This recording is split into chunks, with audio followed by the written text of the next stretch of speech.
Throughout the history of magic, many famous names come to mind. Thurston, Blackstone, Henning, Houdini, and Copperfield, all of whom were or are iconic symbols of the magic performer. There are many others, however, who, over the ages, have devoted their lives and talents to the art, the development, and history of magic, and are not household names. These unsung practitioners of the art may not have name recognition in the public arena as a Copperfield or Houdini, but are well known within the magic circles all over the world for their contributions to the magic community at large. One such individual was U.F. Grant.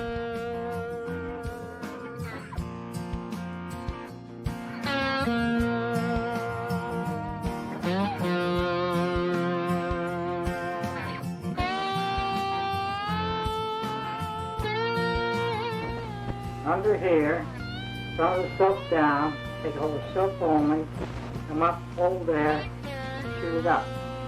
Now we'll show you again how it looks from the outside. Looking in the front.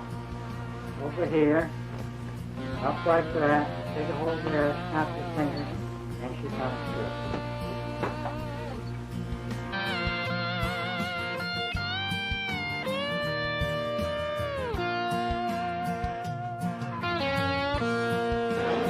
When I first walked into a magic shop when I was 8 years old, it was a Circle Magic in New York City run by Mike Tannen, Lou Tannen's older brother.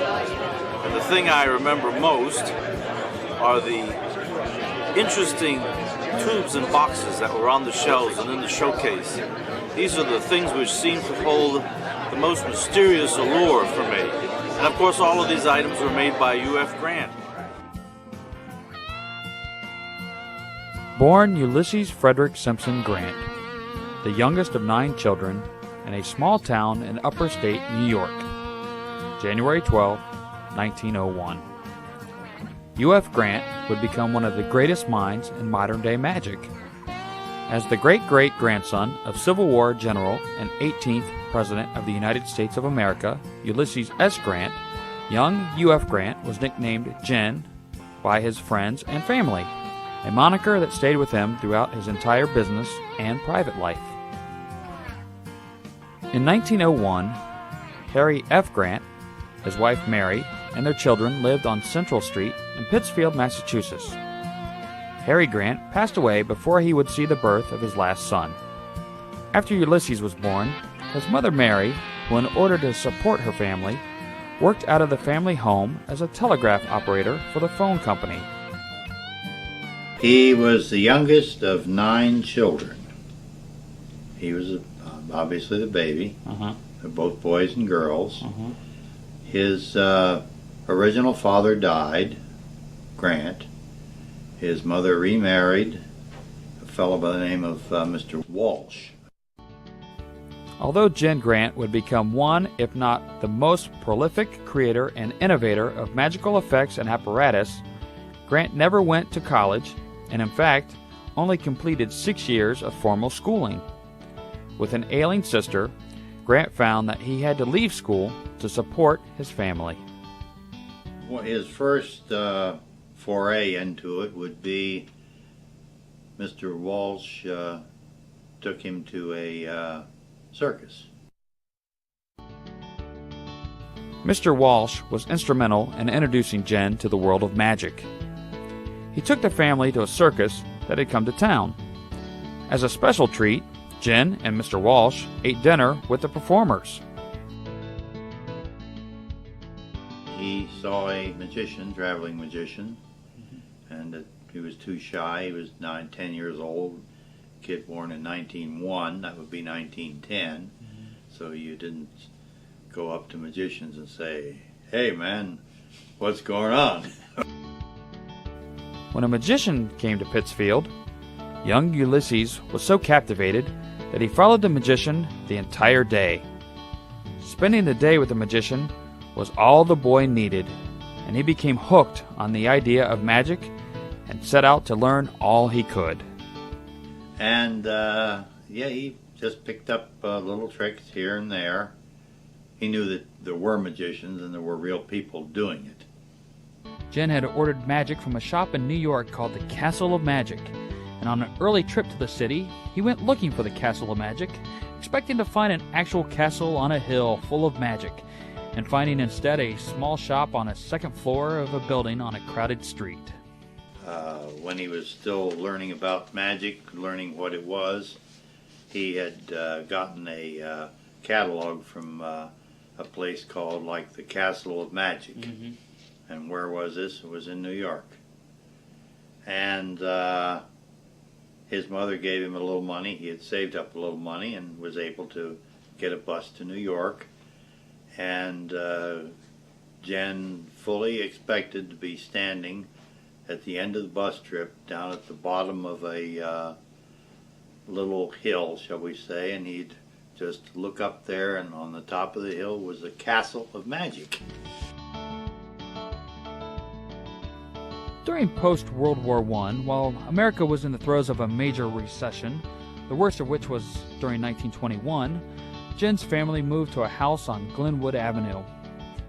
As the recession ended, American factories retooled for the new consumer-directed economy, and it was about this time that Grant figured out there could be money made in selling the secrets of magic tricks, and he began typing up sheets to sell to other magicians.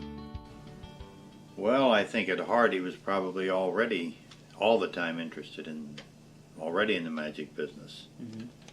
He just started selling little tricks, and I actually don't know. He just gravitated toward inventing tricks, and once you invent them, what are you going to do with them? Sell it. Working as a route salesman for the Atlantic and Pacific Tea Company, checking store supplies provided Grant the additional income his family needed and the funds for which to pursue his interest in magic. Grant began selling magic and magic kits out of his 45 Hawthorne Avenue address as Grant Magic Studio. He published his first magic catalog called U.F. Grant's Popular Magical Effects. He, of course, sold some things, and he was very, his big advantage was that he was very money-oriented. Even in later years, if he couldn't make money on a trick, he wouldn't put it out. Might be a great trick, but he could write it up, give it to somebody else. Maybe they could do something with it. As time went on, Grant would travel to New York to magic clubs, demonstrating and selling his latest effects. So being very money-oriented, they probably led him to selling, and he would be limited with what he could sell. Of course, he could actually had the knack of inventing. Grant's greatest ability to do a lot with very little was the key to his success. In the early days, Grant had no way to build magic props, so his effects were based on things that could be done with ordinary objects without the need for special apparatus. Should we say new tricks? In other words, an actual new trick rather than a repackaging of an old one, like a lot of things are today. Right. And you also have to remember that the communication wasn't as it is today. Somebody hears about something, they'd have to write a letter. Under the best circumstances, it would take 10 days to get across the country and things like that. With today, communications are a lot faster, so things moved slower and things stayed newer longer. But the first things that he cooked up were his secrets. As time went on, Pittsfield was not going to give Jen the exposure to magic that he felt he needed. So in 1925, he moved to New York City. Leaving the A&P stores, Jen went to work for General Electric. While on a trip to Llewellyn Park, New Jersey, Grant had the opportunity to meet and shake hands with Thomas Edison. Al Flosso, who in 1937 had purchased Martika's Magic Emporium on 6th Avenue in the Chelsea section in Manhattan. The Coney Island Faker, as Flosso was known, became a friend and mentor to Grant. Al's shop was the Christmas star for any magician coming to New York, and it was here that all the great and not so great magicians would meet, and it's here where Grant would meet the likes of Houdini, Blackstone, and other famous magicians of the day. According to what Jen would tell me, you had to prove yourself that you were a magician to a certain extent before you could go in. And even then, they didn't have the things out on display. The proprietor would bring out one trick, and you discuss the trick, not the method. Right. And if you liked the trick and you had the money for it, maybe you bought it, maybe you saw another trick. They just bring out a limited number of tricks. If you didn't buy something after 3 or 4 tricks, that was the end of it. His nephew, Vincent, kind of wanted to become a magician. And Jen was, of course, doing magic, and he thought he would pull a trick on him. And so he told Vincent that, well, if you want to become a magician and get in a magic club, you have to do a fantastic trick. And by the way, I'll give you a fantastic trick I think will get you in there. So anyway, the trick was he was going to make thread some powdered sugar donuts, 3 of them on a cord. And you're going to make the donuts disappear. And this is how you do it. You put the cloth over the donuts, then you go underneath the donuts and you eat all the donuts. Then you come out and the donuts have take the cloth away and the donuts have disappeared. Of course, Vincent, I don't know, I guess the guy believed this and he did it, but he came out and he had his face all full of powdered sugar. The Big Apple with theaters, actors, and musicians that afforded Grant the opportunity to meet people who would help direct his future and help him develop a keen sense for what was good, entertaining magic that was marketable. New York's loaded with contacts. He and Al Flosso became very good friends along with all sorts of people. What's his name there? And had the magic shop. Max Holden had the magic shop in Boston. He also had a store in New York. At that time, Abbott's may have had a store in New York at that time. But yeah, a lot of the professional people came in to see him because they knew he had ideas. Houdini, he wasn't a confidant or anything of Houdini, but Houdini was a customer. Many other people were customers. After hearing that Harry Houdini's favorite song was Yes, We Have No Bananas, Jen created an effect for Harry called the Banana Box, and Harry actually used it in his show. In 1935, Jen created the Farmer and the Witch illusion. One person who would figure greatly in Jen's magic career as well as his personal life was Percy Abbott. Percy Abbott had been in a business relationship with Harry Blackstone that ended with the 2 men at odds with each other. Several years after the Blackstone Magic Company ended its run in Colon, Michigan, Percy Abbott, who came to the U.S. from Australia, opened a new magic store. The magic company that would come to be known as Abbott's Magic and Novelty Company was originally started in 1934. The effect, walking through a ribbon, was developed by Grant in 1937. In 1939, after being persuaded by Percy Abbott to join him in the magic business, Jen Grant closed up shop in New York and moved to Colon, Michigan to work for Abbott's Magic and Novelty Company. To come to Colon. And Percy, I guess, was a very, very good talker. And also Percy was hurting. They didn't have any new tricks. Abbott's catalog prior to Grant coming there was probably 3/8 or a half an inch thick. And Percy was selling retail, needed a constant supply of new things. So he offered Jen the opportunity to come there and invent a bunch of tricks. While working at Abbott's, Grant would create so many different magic effects, Percy felt no one would believe one person could come up with so much magic. Jen Grant worked at Abbott's in the late 40s and early 50s, did a number of magicians through the decades, and he was such a prolific inventor of tricks that Percy Abbott didn't think that people would believe he invented so much, so they gave him another name called Zella. So he was also known as Zella the Magician. So even today you look at Abbott's catalog and you're going to see tricks by Zella that really was Jen Grant back then. So, Grant released some of his effects using the name Zella. Zella was a name Grant had used during his magic career. The name Zell was taken from a dry cleaning business Jen had seen in his travels. I remember Grant telling me that they invented a lot of tricks and they had absolutely no idea how they were going to do them. Thinking back on it, one thing I remember, a trick that enticed me when I was growing up, 18, 17, was a trick in Abbott's catalog. And this is where these tricks were, but the one in question was a trick with the soda straws. You had a bundle of soda straws that were wrapped up on a table, and they were sitting up on a little X frame up off the table, and they put a spigot in the soda straws and got liquid out of them.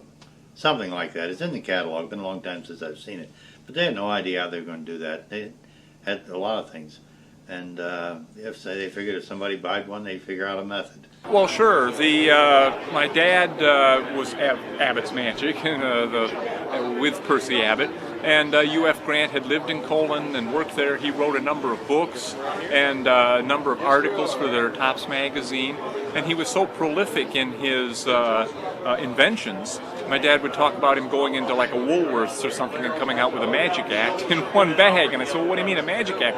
Oh, he'd find a tube here and a ball there, and they would just fit just right. And then he could do magic with the most basic principles, and how genius-like he was. And he wrote so many ideas, card tricks, mentalism, etc. The Abbott's No. 9 catalog was the largest catalog Abbott's had ever released, due largely to U.F. Grant.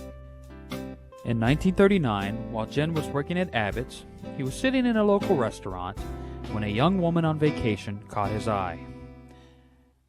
And his future wife and her sister were up to in the Colon area, because that's a resort area, at some sort of a resort. And they were sitting in a restaurant, and Jen saw his future wife across there.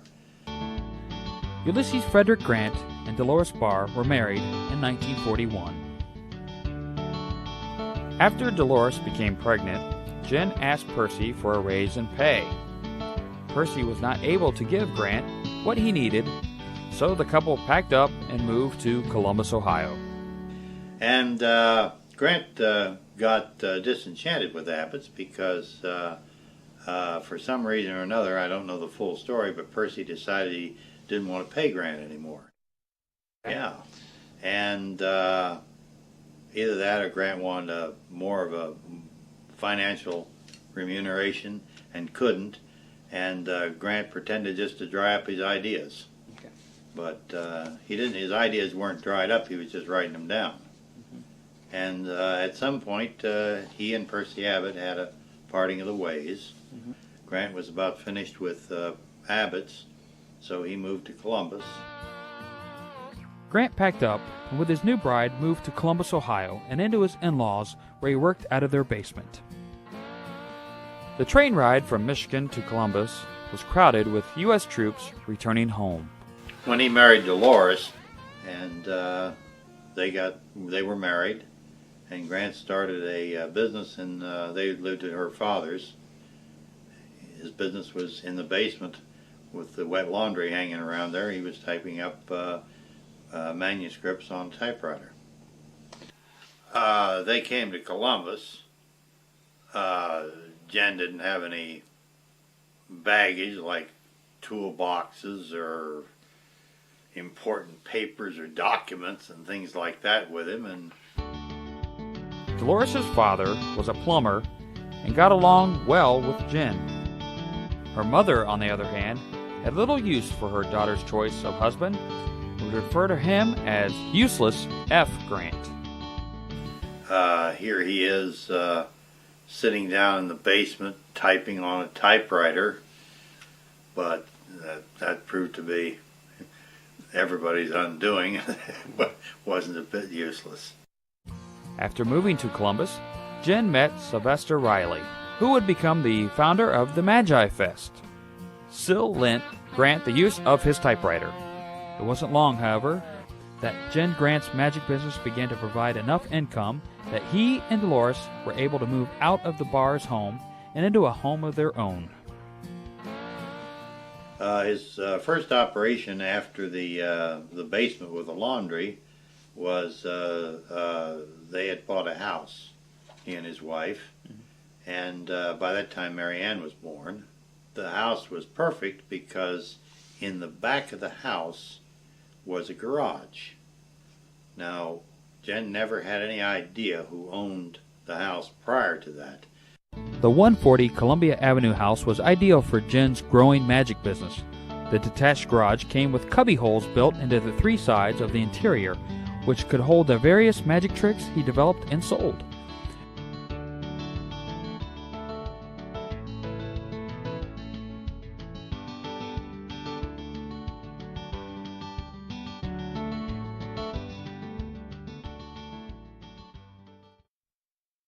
It had little cubby holes built into the wall. We're talking about little drawers. There must have been hundreds of them. Covered 3 walls. And they were perfect for putting thumb tips and things like small decks of cards, silks, ropes in there. They were 4 or 5 inches wide and high and deep and whatnot. And Jen just had a tremendously great shop in there. As a matter of fact, that's where a lot of the films were taken. Grant started to travel around the Midwest and along the East Coast, stopping in at magic clubs and magic conventions, promoting his magic business and his latest creations. Jen's first storefront business came along in the mid-40s when he moved his magic business out of the garage and into West Broad Street in Columbus, Ohio. Grant ran both a successful wholesale magic company and a small retail shop from his Broad Street location.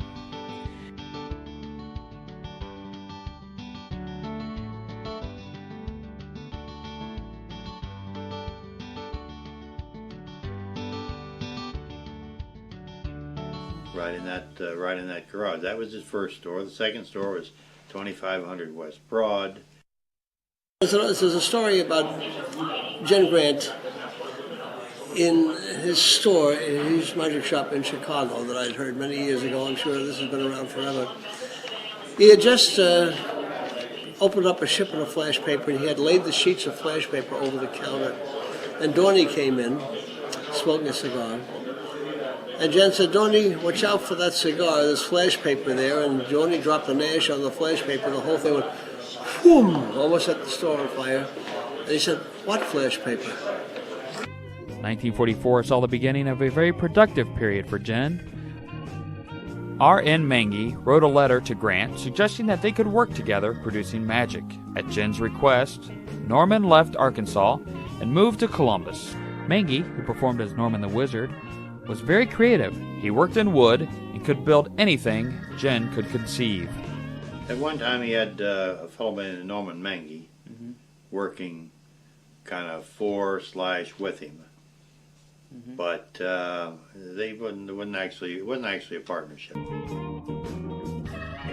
Magician Harry Blackstone said, "This is the most wonderful effect," after seeing Grant's armatration. Blackstone went on to say, "By all means, I want to add this to my show as soon as possible."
Mengy passed away before I came to Columbus. That would have been a little hard.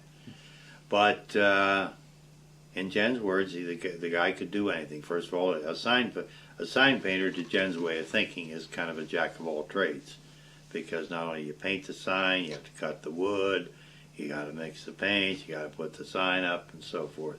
You even have to make the sign.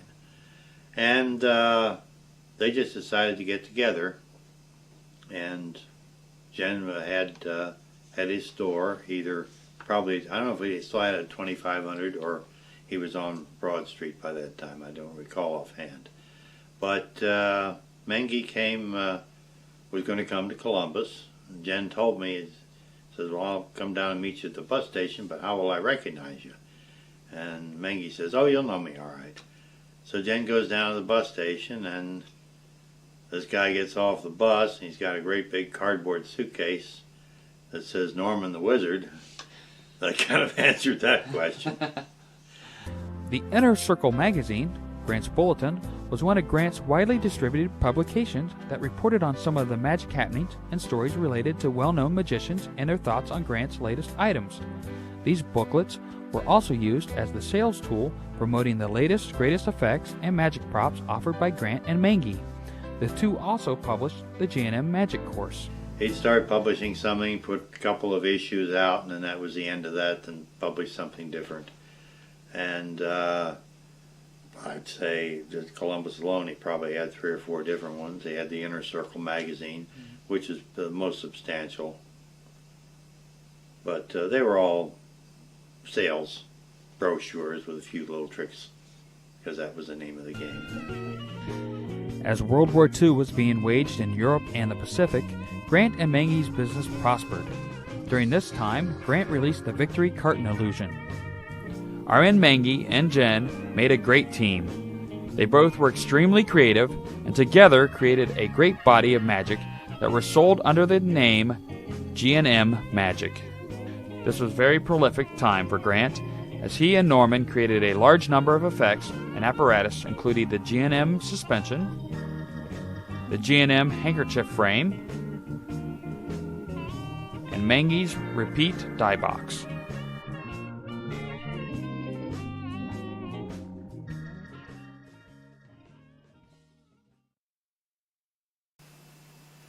It's like somebody asked Robert Orban, the comedy writer, one time, says, well, how do you write comedy? And Robert Orban says, well, the best way to write comedy is to think funny and type. It's kind of what Grant did. Jim would spend hours every day thinking up new effects or props. It was said that Grant could walk into Woolworth's and come out with a complete magic act. Although it may be a stretch, Woolworth's was a place Jen would frequent, looking for items that he could develop into a magic routine and then market. A small problem that would arise would be that shortly after Grant created an effect with an item from a 5 and dime, they would stop stocking the item and thereby cutting off his supply of that part of the effect. That was what he used to do in the beginning.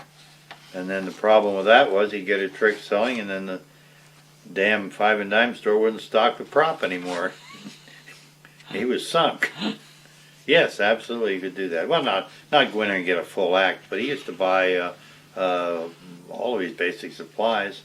That's, I mentioned earlier, the basic research with paper clips and rubber bands. That all came from the dime store. But yeah, there's tons of stuff in dime stores. Today we have dollar stores, but. Mengy had a falling out with Jen in 1945 and left to open his own magic company in another part of Columbus, Ohio. Mengy passed away in 1958.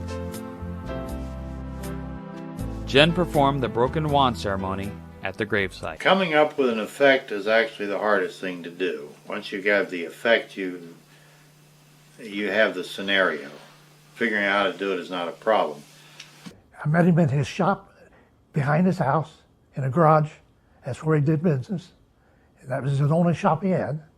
And of course he did mail order. And I went out there. I started magic when I was 18, and I was quite young, and I was fooled very easy. And I remember one time there was a guy, another magician there. He was a performer. Randolph was his name, from Cleveland. He was a nightclub performer.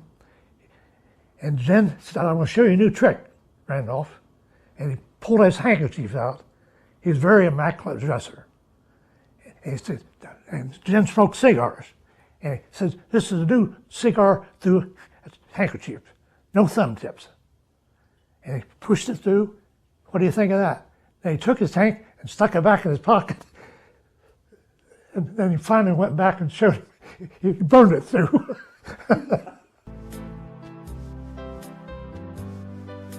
The 40s also saw Grant's gift for creating produced the temple screen and chink cans. But he would get up early in the morning, take a piece of paper and a pen, sit in an overstuffed chair. Just write down things as they occurred to him. Grant used to travel around to get known quite a bit.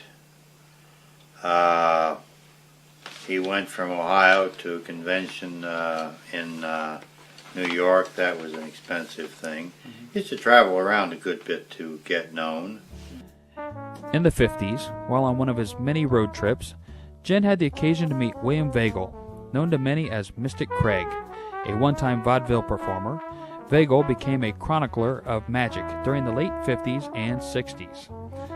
Mystic Craig would travel throughout the United States and Europe, filming the magic greats of his time, including Di Vernon, Brother John Hammond, Jack Miller, Edward Victor, and of course, Jen Grant.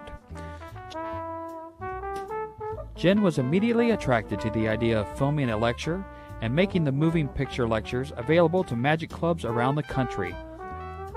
Although these early motion pictures were in black and white, they did have the advantage of sound.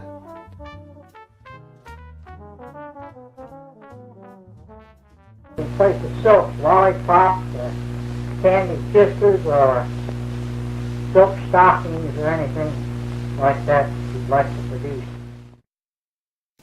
At some point, the idea to can the lecture, as it were, came about. If my memory serves me right, Mystic Craig volunteered to come to Columbus and shoot some film of Grant. Then as you come to cover, your hand covers this move. The thumb goes in there and loops that up in that manner, so that when you pull, that pulls it down through like that. The final lecture film, packaged with manuscripts that followed the lecture and the address of additional destinations along the circuit, were mailed to magic clubs around the country. So he would rent the actual film that went through the camera out, and these went all over the country. And his arrangement was simply this. He booked a circuit. It's much like you might book a lecture circuit. And the films were sent library rate.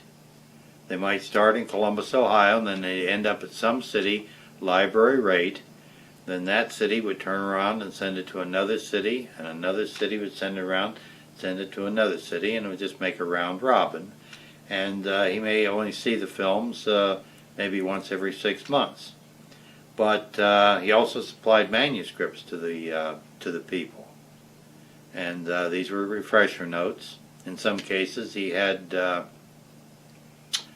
gimmicks that went along with it as well. But the people, he sold them the lecture notes like for a quarter. They'd sell them for $1, and they could send back what they didn't sell. So it worked out good. It was a money-making arrangement for the club. Plus, it was a night's entertainment. They played the movie through a couple of times. One time to see what it was, one time to learn. They had and at that time, they're a series of notes. They actually matched the film.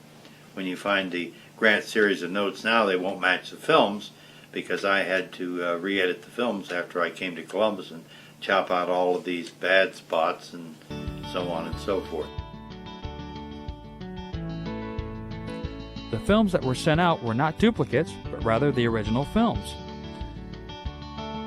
Jen felt there was a simpler way to get the results he desired and still create a good quality film. He worked with Craig for only a few lectures. When it was all finished, Grant's impression of this was, quote, "Boy, he sure is doing that the hard way." But the idea was that from Jen's point of view, there was a lot of fooling around, And Craig brought a lot of stuff, and there was this light had to be adjusted, and oh no, wait a minute, here, this, that, and the other, yada, yada, yada, yada, yada. And I don't know exactly which film they ended up with, but he figured that he could do it better and easier. And besides, if he was ever going to do another one, he certainly wasn't going to get Craig to come and go through that again. So he hit on the idea of buying a camera called an Auricon, and this is mentioned in the films. This Auricon was a camera that was used in newsreels, and the idea was that you shoot it and it requires almost no editing, because the Auricon records the sound on the film at the same time it records the picture. That's on the back edge of your table. Now as you count your rings down onto the book to display that they are all separate, you come with the bowl underneath the Cervantes. And the first ones, as a matter of fact, I believe most all of them, were taken in the Columbian Avenue residence, and Mengi had painted the background. That background of the Buddhas or whatever it is in the back there, Mengi hand-painted those things. Due to his position as a pharmaceutical salesman after World War II, B.J. McGorry was able to acquire some of the first color film available to the general public. Grant put this camera to use filming product demos.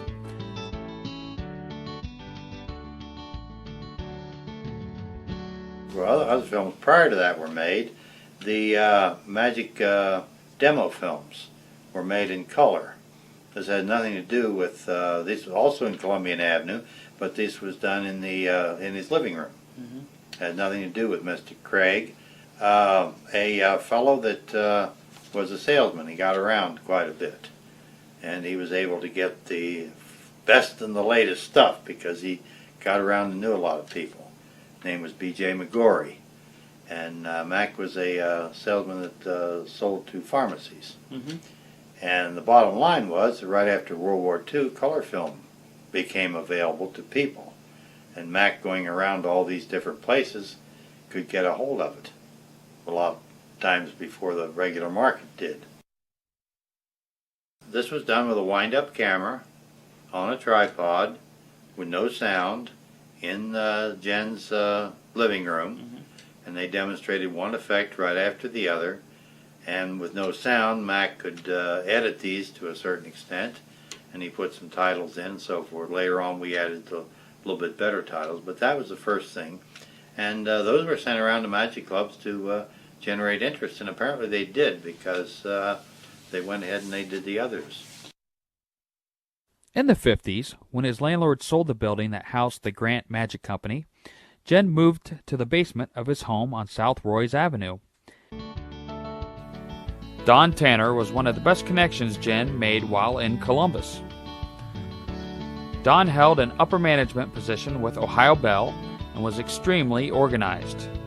Where Jen was able to think of new effects, Don was able to get the method typed out into manuscript form and run off on a mimeograph machine.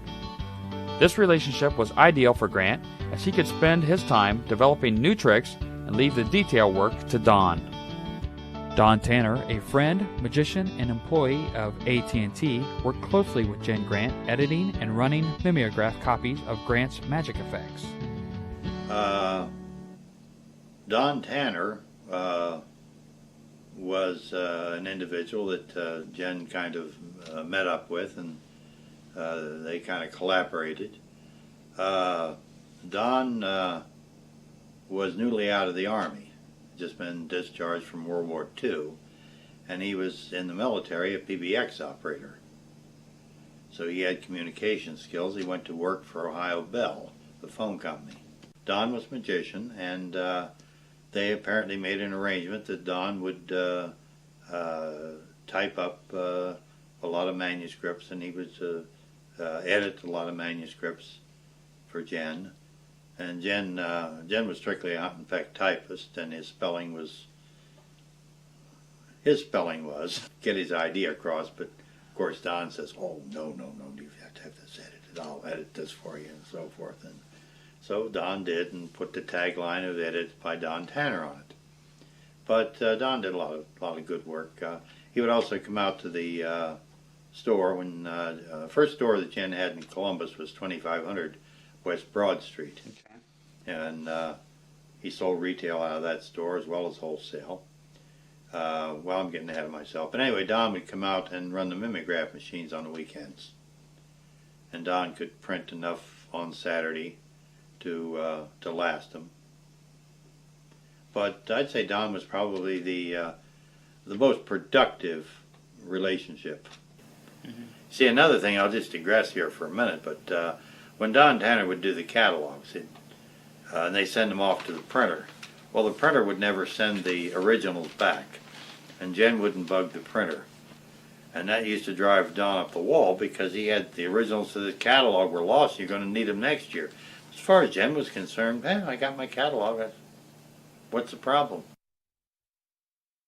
Just the idea of business ethics, that's all, and manufacturing, and also the idea of treating your customer like part of your family. So I really, to this day, have an awful lot to owe to UF Grant.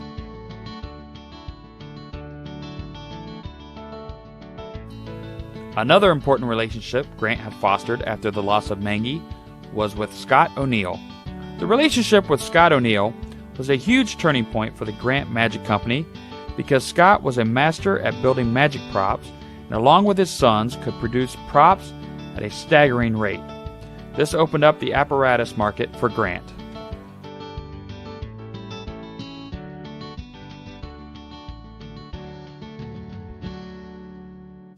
Well, Grant was not a builder in the sense of the word. However, he could do a great deal of basic research with rubber bands, scotch tape, newspaper, and paper clips. Okay, but he couldn't cut any wood or do any painting. Matter of fact, he didn't have to. I would say the first time that he had any significant amount of apparatus. Now, prior to this time, he would have isolated people would build certain things, and Grant might say, I could sell 12 of those, and then 6 months later they'd bring back 3, and things like that. But it was just kind of a catch-as-catch-can thing. But what's he got to lose? And he said yes, or whatever. Long story short, the fella comes back next week and he's got 6 of them, and they're good. Well, what do we have here? And one thing just led to another, and this Scott O'Neill developed himself into being a builder for Jen.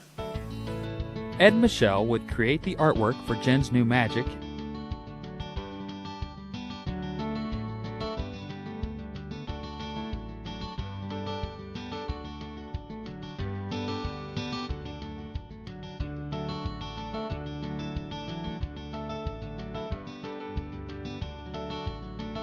Stanley O'Neill, a local sign painter, would build and paint the new pieces.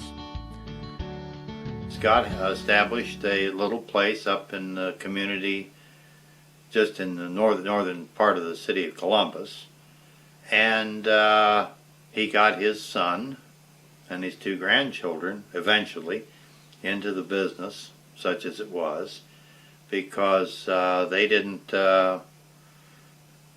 have much in the way of machinery. Didn't need much. Had table saw for wood and a few basic metal machines. And they just kept building. It just kept increasing. There toward the end, they would build Stratospheres, a dozen at a time. Of course, Jen could have sold 50, but that's all they could do was build. And builders had their problems. Scott died. But they nevertheless did manage, and they built for Grant for years. And this, they were still building, and still, as a matter of fact, in their heyday, Scott was gone by 1963 when I came to work. That's how Grant got into the apparatus business. And the O'Neills, that's another long story. Way. Now, Grant was a great believer in being direct and doing things the easy way. Take the least road of resistance, which is kind of one thing that after I would maybe cook up something and then he would turn around and say, I don't want to bother with it anymore. Well, you know, he just was taking the least road of resistance. Didn't make any difference. I had put a lot of work in it, say, but this was just his, not attitude, but his point of view. But it's a point of view of a lot of creative people, so it's frustrating, but it's not a detriment. And I met Jen many years ago. I think it was about 59. I met him when he had a magic shop on Broad Street. And I just got out of the service, and I've been in magic for quite a while. And I heard about Jen's magic shop over there, so I thought, well, I'll go and see what's going on. And I met him and Jimmy King, who had just started working there, I believe it was, for several years before that. And Jen kind of, I guess you might say, took me under his wing. He really helped me a lot. If I wanted to buy something that he didn't think was that good on it, he would say, no, Herman, he said, this is what you like, something like this. I remember Grant was around an awful long time. We're talking about a guy that is, most of the things that he's selling were not available. I wouldn't say that they weren't available. People weren't around to see them. Because any old timer can bring up stuff to somebody that hasn't been around, and they'll be new to them. It's just the way one generation goes from another one. So there's a certain amount of that in there. Somebody you go into a magic shop and you say, well, what's new? The answer is, you know all the old ones yet?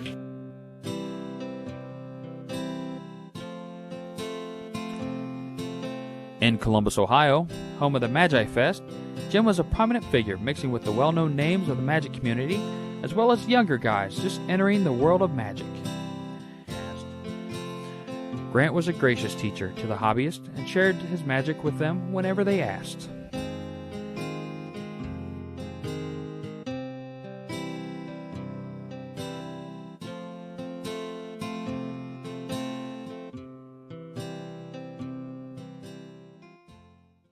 I'd heard about Grant Manufacturing, UF Grant. We called him Jen Grant.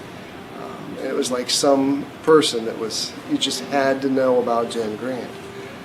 Well, I finally got a catalog and realized that Jen was part of the manufacturing of effects and different tricks and things for the trade. And it was just almost a mystical, non-existent person, you know, like you say, Walt Disney. And you always, you know, hold him in that esteem. But one day I finally met Jen. I believe I was 13 years old. And it was like, this is reality. This is the man. This is the catalog. This is what I've had, you know, and held and had such dreams about in getting different effects. Now, I had a newspaper route when I was young. I was a teenager. And through high school, I would each Saturday go down to a local magic shop here in Columbus, and most of the effects that I bought at that time were things from Grant Manufacturing. I mean, that was, you know, one of the things to do is have the next Grant effect. So it was very nice to me because I was like one of the first women to be in the magic, you know, with the business, and he was always very willing to help.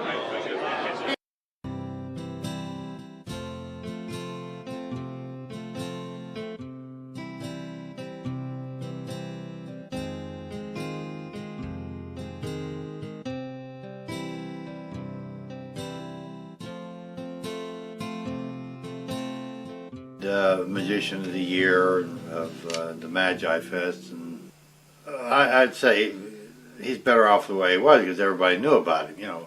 So you get your picture on Linking Ring. I was on Linking Ring. People don't know about me.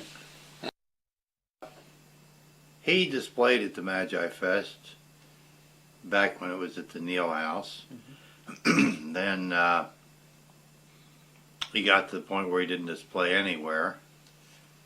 He would have a open house on Sunday. Magi Fest ended Saturday night, and they'd have an open house at his store. And a big bash of sales and food and this and that and the other. And those were a lot of fun. They still had those. They had those till the business was moved out onto Fisher Road. Had 1 year out on Fisher Road.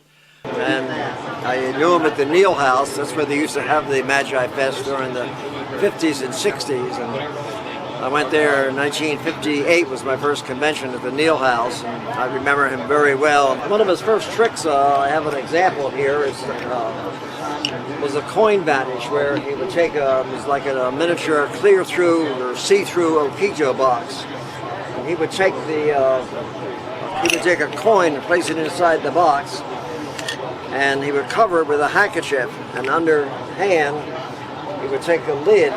Oh wow, I lost my lid here. And he would cover the box with the lid, and he would just hold the handkerchief and take the hand away, and it would be gone, and it would just vanish from the box, the coin. I really, to this day, have an awful lot to owe to U.F. Grant. He was an inventor more than a magician. He invented hundreds and hundreds of small tricks, mostly close-up, intimate magic that he had. But Don, of course, Don Tanner ran the Magi Fest at this time because Don took it over directly from Sil Riley. And Don and Jen, they were close. Mm-hmm. But he never planned the Magi Fest. When Don ran it, it was a one-man dictatorship, which is fine because Don was all very well qualified to do it. But I had talked to him on the phone, and actually my connection is through a fellow by the name of Aldini, who used to trade tapes because it used to be expensive to do long distance, so they used to trade tapes. And I was a good friend of Aldini, and I'd sit and listen to his tapes back and forth. And that was my experience. And then we opened up Magic City, and Aldini made a deal, the only time that I know of that U.F. Grant had sold to, or wholesale, and we used to buy some of his stuff. I actually went to 3900 Fisher Avenue and sat down, and he was kind of in like a rocking chair, and we sat together and spent about 4 hours as my wife kind of danced around going, "Aren't you done yet?" The 4 hours that I spent with him on the porch was absolutely great. I mean, it was kind of sitting at the knee of God and listening to somebody who knew all the answers for a young man who didn't have all the answers but had a whole lot of questions. And he seemed to be able to answer all of the questions that I had, so it was great fun. Grant released to the magic buying public in the early 60s Candlelight, Chin-Lee Water Suspension, and Stratosphere. To this day, Stratosphere is still in nearly every Magician Kids Show routine worldwide. When we opened this store, I was there opening day, and I won a prize. It was another trick. And everybody put their name in a hat, and mine was drawn out. And that's where I met Jimmy also. That was his first time in town. And he ended up marrying Jen's daughter, who was Mary Ann. Jen's daughter married Jim King, a young man from Washington, D.C., who was a magician and had a photo business.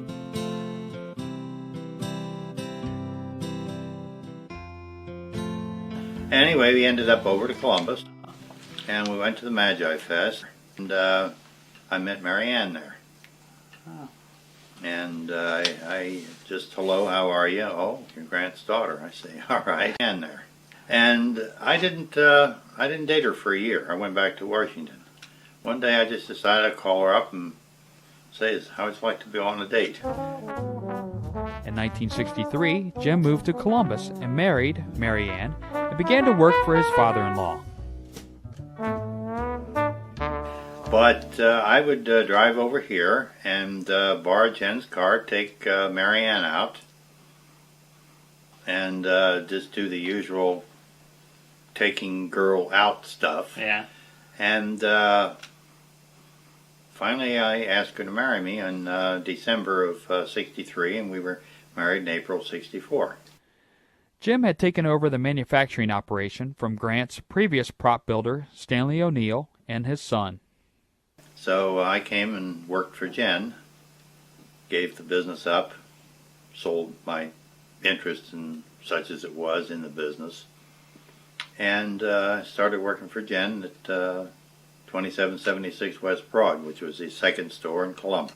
We had our differences. The thing that would kind of in the beginning that bothered me most was that Jen was a creative type of person, whereas I was a detail man. Okay. I wanted to get the details straightened around, and from my point of view, I would go ahead and get something all straight, and then Jen would look over at me and says, I don't want to bother with that anymore. All my work down the tube. But, you know, later on I found out that that's part of his creative process. He just moved from one thing to another. Jen was forced by the effects of diabetes to slow down.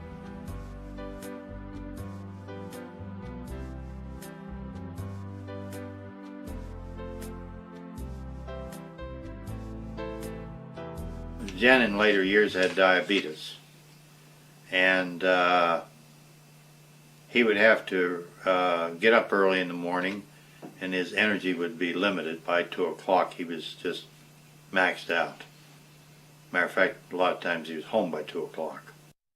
I went there in 1958, was my first convention at the Neal House, and I remember him very well. And later on, when he developed diabetes and had his one leg amputated, I used to wheel him around in the elevators, which would go up to the floors where the dealers were. We operated out of our rooms in those days.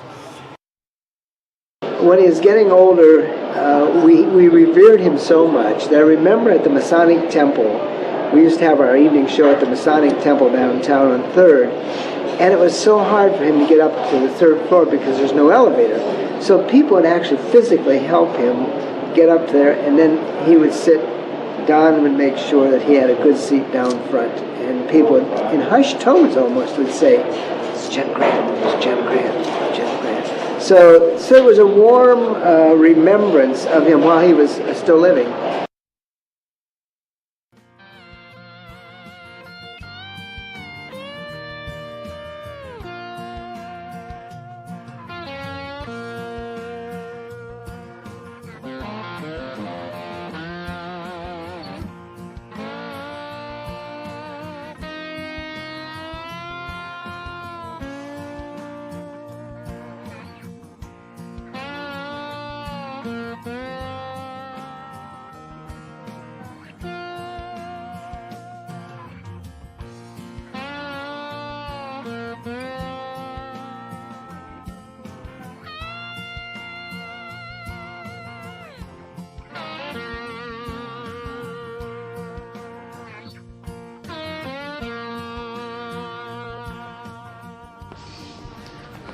This is Don Tanner. Today is Friday, March 3rd, 1978.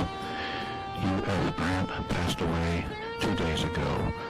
On Wednesday, March 1st, 1978, a little before 8 o'clock in the evening. He was at his home on Vandenberg in Columbus, Ohio at the time of his death.